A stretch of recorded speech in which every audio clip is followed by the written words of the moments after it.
So hello guys, my name is Vipin. Actually, we have started our economics book, Introductory Macroeconomics, uh, and we have started with the Unit One of Introductory Macroeconomics, National Income and Related Aggregates.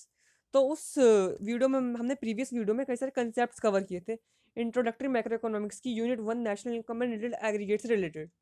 तो वो concepts क्या क्या थे एक बार हम review कर लेते हैं। वो कॉन्सेप्ट से आपसे डोमेस्टिक टेरिटरी क्या होता है, नॉर्मल रेजिडेंट क्या होता है, citizenship, residentship, transfer income, factor income, final good, intermediate good, types of final good, consumer good and capital good, और कुछ बहुत इंपॉर्टेंट कंसेप्ट्स। अब बहुत इंपॉर्टेंट क्यों बोल रहा हूँ कि ये कंसेप्ट्स एक्चुअली आपके न्यूमेरिकल के पॉइंट ऑफ व्यू से बहुत इंपॉर्टेंट है, जैसे कि इन्वेस्टमेंट, डेप्रीशिएशन, एनआईटी, एनएफआईए, ये भी डिस्कस किए थे।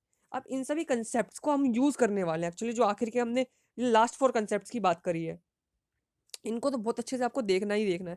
और ऊपर के जो आपके थ्योरी पोर्शन से इंपॉर्टेंट कंसेप्ट्स हैं वो भी हमने कवर किए थे।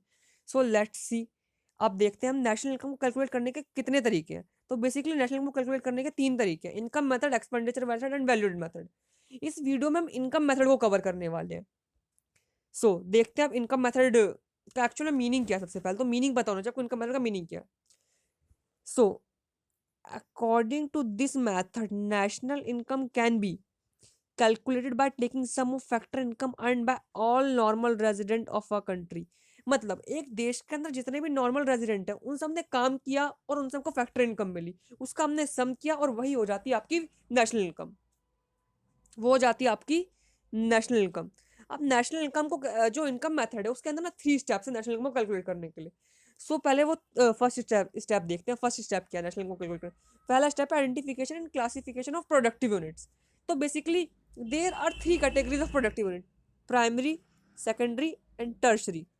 तो जो प्रोडक्टिव यूनिट्स होती है वो थ्री टाइप्स की होती है, होती है प्राइमरी, सेकेंडरी एंड टर्शरी। सो अब जो सेकंड स्टेप है, अब हम मूव करते हैं सेकंड स्टेप की तरफ। तो सेकंड स्टेप क्या है? सेकंड स्टेप है आपका कंपोनेंट ऑफ फैक्टर इनकम। अब कंपोनेंट्स क्या क्या है भाई फैक्टर इनकम के, आपको ये समझना है। और ये स्टेप ना बड़ा इंपॉर्टेंट है, इसलिए इस स्टेप को बहुत ध्यान से सुनना। सबसे पहले इस जो कंपोजिशन ऑफ एम्प्लॉय है, सबसे पहले जो इसके अंदर इंक्लूड होता है कंपोनेंट ऑफ फैक्टर इनकम में, हमने जो बात करनी है हमें, वो सबसे पहला जो कंपोनेंट होता है वो होता है आपका composition of employees. Composition of employees जो होते हैं आपको, वो उसमें इंक्लूड करते हैं मॉनेटरी और नॉन मॉनेटरी बेनिफिट जो एक एम्प्लॉयर एम्प्लॉय को देता है, जो एक एम्प्लॉयर एम्प्लॉय को देता है। तो वो कौन कौन से बेनिफिट है? तो सबसे पहला था कंपनसेशन इन कैश। कैश में आते हैं आपकी वेजेस, सैलरीज, बोनस, एचआरए का मतलब housing rent allowance, TA, travelling allowance, retirement pension, कई सारे बेनिफिट देता है। जैसे कि एम्प्लॉय ने एक एम्प्लॉयर के पास जाके काम किया तो उसे वेजेस देगा, सैलरीज देगा, बोनस देगा, एचआरए देगा, टीए देगा, रिटायरमेंट पेंशन देगा, मतलब कई सारे कैश के टर्म्स में बेनिफिट देता है वो। और बेसिकली पर्पस भी किसी एम्प्लॉय का एम्प्लॉयर के वहाँ पे काम करने का ये होता है कि उसे कुछ बेनिफिट मिले कैश के टर्म्स में। अब बढ़ते हैं हम आगे कि सेकंड कंपोनेंट क्या होता है जो फैक्टर इनकम का, मतलब कंपनसेशन ऑफ एम्प्लॉयज का सेकंड कंपोनेंट क्या है? सेकंड कंपोनेंट है कंपनसेशन इन काइंड। तो कंपनसेशन इन काइंड जो होती है वो गुड्स की टर्म्स में हो सकती है या सर्विसेज की टर्म्स में हो सकती है। तब एग्जाम्पल देख लीजिए, फ्री अकोमोडेशन दे दी, रहने के लिए उसने फ्री में मतलब घर दे दिया आपको, पिक एंड ड्रॉप की फैसिलिटी, मतलब आपको घर से लेकर काम तक आने जाने के लिए उसने मतलब गाड़ी की व्यवस्था कर दी कि आपको गाड़ी लेकर चली जाएगी और वो आपको गाड़ी घर पर ड्रॉप भी कर देगी। वो इंटरेस्ट फ्री लोन दे दिया, फ्री मेडिकल फैसिलिटीज दे दी। अब आगे मूव करते हैं आगे इसमें थर्ड पॉइंट। जो थर्ड पॉइंट है contribution by employer to social security scheme. अब जो एम्प्लॉयर कंट्रीब्यूट करता है सोशल सिक्योरिटी स्कीम में, वो भी नेशनल इनकम का पार्ट कंसिडर किया जाता है। बट अगर यही वर्ड एम्प्लॉयर की जगह एम्प्लॉय हो जाएगा तो भैया वो नेशनल इनकम का पार्ट नहीं बनेगा, ना ही वो कंपनसेशन ऑफ एम्प्लॉय का पार्ट बनेगा, ना वो नेशनल इनकम का पार्ट बनेगा। ये बात आपको ध्यान रखनी है अगर ये एम्प्लॉयर की जगह ये वर्ड एम्प्लॉय हो गया तो। ठीक है, आपने इतना समझ लिया, अब हम आगे बढ़ते हैं। अब ऑपरेटिंग सरप्लस, जो कंपोनेंट ऑफ फैक्टर इनकम का दूसरा पार्ट होता है ऑपरेटिंग सरप्लस। अब ऑपरेटिंग सरप्लस में क्या क्या इंक्लूड होता है, पहले तक डेफिनेशन देख लेते हैं। Income earn from ownership, capital, property, entrepreneurship in term of rent, royalty, interest and profit. अब ओनरशिप से आपको मिलती है रॉयल्टी, कैपिटल पे मिलता है आपको इंटरेस्ट, प्रॉपर्टी पे मिलता है आपको रेंट, एंटरप्रेन्योरशिप पे मिलता है आपको प्रॉफिट। एंटरप्रेन्योरशिप का मतलब आपने कोई बिजनेस सेट किया, आपने उसके लिए रिस्क लिया, जो रिस्क के लिए रिटर्न मिलता है वो होता है प्रॉफिट। सो आपको ये सारी बात समझ आ गई होगी। अब हम मूव करते हैं थोड़ा सा आगे, देखते हैं। अब यहाँ नोट में ना 4 बहुत इंपॉर्टेंट बातें लिखी है, चारों कंपोनेंट से रिलेटेड ऑपरेटिंग सरप्लस के। तो देखते हैं वो 4 इंपॉर्टेंट बातें हैं क्या। जो यहाँ पर रेंट है ना, रेंट, उसमें एक्चुअल और इम्प्यूटेड रेंट दोनों इंक्लूड होगा। रॉयल्टी जो होता है वो अमाउंट रिसीव होता है आपको in term of copyright, patent, leasing of subsoil assets. और जो इंटरेस्ट होता है आपको, इंटरेस्ट ना आपका जो नेशनल डेट इंटरेस्ट, मतलब गवर्नमेंट ने पब्लिक से लोन लिया, पब्लिक को इंटरेस्ट दिया, तो वो भाई इंटरेस्ट में इंक्लूड नहीं होगा। इंटरेस्ट आपने दिया कंजप्शन पर्पस के लिए लिए हुए लोन पे, वो भी इंक्लूड नहीं होगा। अब आते हैं बहुत इंपॉर्टेंट कंसेप्ट है, वो है आपका प्रॉफिट। प्रॉफिट ने एक्चुअल में प्रॉफिट का फॉर्मूला ये है, corporate tax dividend retained earning. अब ये फॉर्मूला आपको थोड़ा सा एक्सप्लेन करता हूँ मैं। जैसे कि एक फर्म है ए, उसने प्रॉफिट अर्न किया 500 का, 500 का उसने प्रॉफिट अर्न किया। अब गवर्नमेंट ने बोला भाई हमें टैक्स चाहिए, तो क्योंकि गवर्नमेंट भाई सबसे टैक्स लेती है, तो गवर्नमेंट एक ए लिमिटेड कंपनी उससे भी टैक्स लेगी। तो उससे टैक्स लिया उसने 40 रुपीज़ का, 40 का उसने टैक्स लिया। और भाई एक कंपनी में हमेशा शेयर होल्डर्स होते हैं, और शेयर होल्डर्स को चाहिए होती है भैया अपनी इनकम, उनको भी अपनी इनकम का ख्याल होता है। तो कंपनी उनको डिविडेंड देती है, जो कंपनी अपना प्रॉफिट का हिस्सा शेयर होल्डर्स में बांटती है उसे डिविडेंड कहते हैं। तो वो डिविडेंड दे दिया उसने 60 रुपीज़। अब जो उसके पास बचा कितना, 400 रुपीज़। अब जो 400 बच गया ना, वो उसकी रिटेन हो गई, रिटेन अर्निंग हो गई, रिटेन कर लिया। जो उसने अर्निंग का जो अपना पार्ट था उसने रिटेन कर लिया, अपने पास रख लिया। तो 40 हो गया जो उसने टैक्स दिया गवर्नमेंट को, क्योंकि गवर्नमेंट बोलती है क्योंकि आप ना काम कर रहे हो, आप अर्न कर रहे हो, तो आप मुझे टैक्स दो। सभी से टैक्स लेती है गवर्नमेंट। और फिर भाई शेयर होल्डर्स भी होते हैं, शेयर होल्डर्स बोलते हैं हमें भी भाई कुछ हिस्सा चाहिए आपके प्रॉफिट में से, ताकि भाई क्योंकि हमने आपकी कंपनी में पैसा लगा, हमें भी तो कुछ दो। तो वो उनको देता है डिविडेंड, कंपनी किसी भी शेयर होल्डर को देती है डिविडेंड। अब डिविडेंड में बांट दिया, अब जो बाकी तो कुछ तो रखेगी अपने पास फर्दर ग्रोथ और डेवलपमेंट के लिए, तो उसे हम कहते हैं रिटेन अर्निंग। तो आई थिंक आपको ये बात समझ आ गई होगी। आगे मूव करते हैं, प्रॉफिट का आपने समझ लिया। आखिर में भाई एक बंदा है, वो बिजनेस में लगा पड़ा है, बिजनेस में मेहनत कर रहा है, एफर्ट कर रहा है, एफर्ट डाल रहा है, टाइम डाल रहा है अपने बिजनेस के अंदर। अगर उसने ये काम ना करके कहीं और काम किया होता, उसे क्या मिली होती, इनकम। तो भैया उसने, अगर वो ऐसे भी है ना, अगर वो अपने बिजनेस में ही लगा पड़ा है बस, तो उसे हम कह देते हैं इनकम ऑफ सेल्फ एम्प्लॉयमेंट। भाई तू अपने बिजनेस में लगा पड़ा है तो तेरे को इनकम ऑफ सेल्फ एम्प्लॉयमेंट। और इसको, ये भाई बहुत इंपॉर्टेंट है, इसको आप सेपरेट नहीं कर सकते नेशनल इनकम की कैलकुलेशन से। अब मूव करते हैं आगे। अब ना इससे पहले कि इंपॉर्टेंट कंसेप्ट समझते हैं कैलकुलेशन ऑफ नेशनल इनकम का, जो थर्ड स्टेप है, जो आपका ये थर्ड स्टेप ऊपर मेंशन कर रखा है। ये थर्ड स्टेप जो है आपका कैलकुलेशन ऑफ नेशनल इनकम, इससे पहले ना आपको एक चीज़ समझनी पड़ेगी, तो वो चीज़ पहले समझ लेते हैं हम। तो जो ग्रॉस इन्वेस्टमेंट होती है, नेट इन्वेस्टमेंट प्लस डेप्रिसिएशन, हमने पिछले एक वीडियो में बड़े अच्छे से पढ़ा था, gross investment equals to net investment plus depreciation. बड़े अच्छे से हमने ये कंसेप्ट पढ़ा था कि भाई ये हमने इन्वेस्टमेंट की डेफिनेशन पढ़ी थी कि investment refers to process of capital formation कहते हैं, addition to the stock of fixed capital asset के नाम से हमने इसकी डेफिनेशन पढ़ ली थी। हमने कहा था इसकी इन्वेस्टमेंट के 2 टाइप होते हैं, ग्रॉस इन्वेस्टमेंट, नेट इन्वेस्टमेंट। और हमने तब एक फॉर्मूला भी पढ़ा था, gross investment is equals to net investment plus depreciation. तो वही चीज़ यहाँ पे है, कोई भी ग्रॉस अमाउंट होगा equals to net amount plus depreciation, ये चीज़ है, बस ये चीज़ है। ये आपको ध्यान रखनी है क्योंकि बहुत जगह ये चीज़ यूज़ होने वाली है।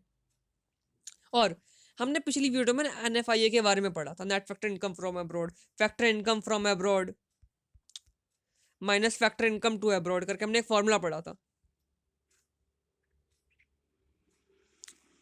हमने ये फॉर्मूला पढ़ा था NFIA का।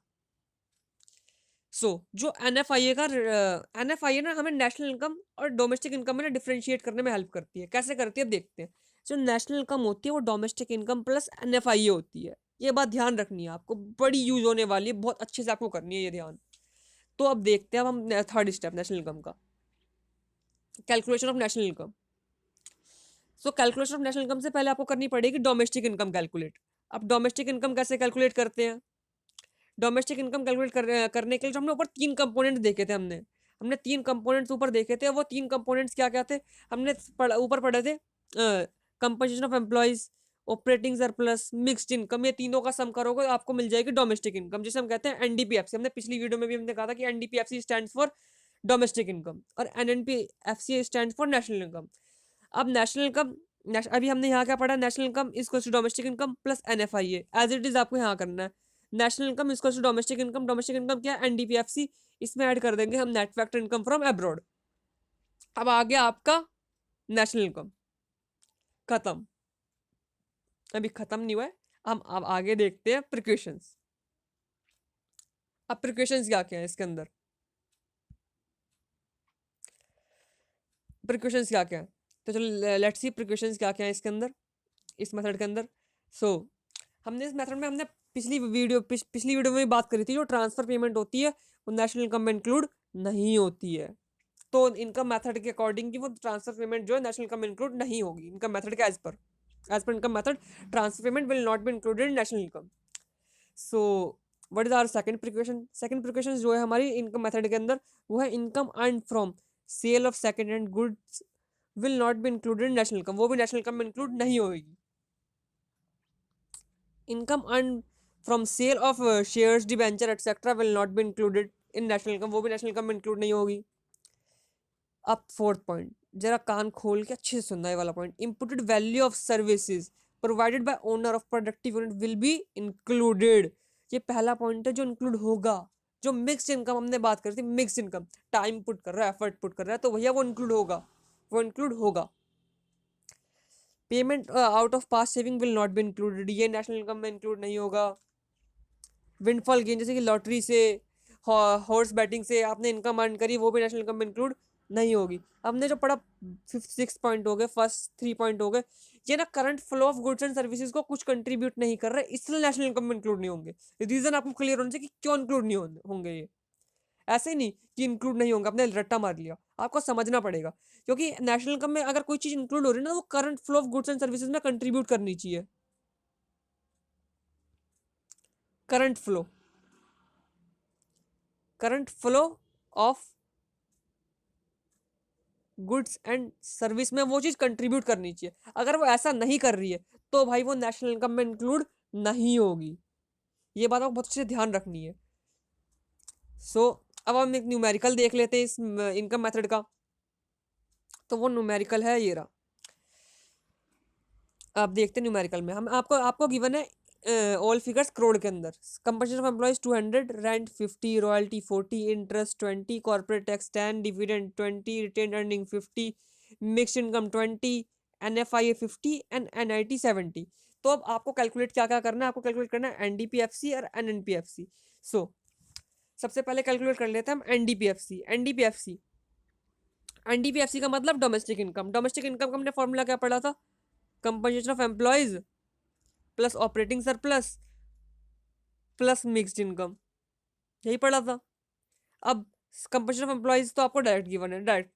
आपको ना कभी फॉर्मूला नहीं लिखना है। अगर एनडीपीएफसी इक्वल्स टू, आपको पहले फॉर्मूला लिखने की जरूरत नहीं है, सीधा आपको आना है इस पॉइंट के ऊपर। अगर आपको लिखना भी है तो उसका कोई नंबर नहीं मिलता पेपर के अंदर, तो लिख दोगे गलत नहीं है, बट उसका कोई नंबर नहीं मिलेगा। नंबर आपको इसी स्टेप से, जैसे कि मान लो 3 मार्क्स का क्वेश्चन आ गया तो 1 for this step, 1 for this step and 1 for final answer, इस तरीके से डिस्ट्रीब्यूशन होता है। तो आपको इसका कोई नंबर नहीं मिलेगा, नंबर आपको इस वाले इसी से मिलना शुरू होगा, इस वाले स्टेप से ही।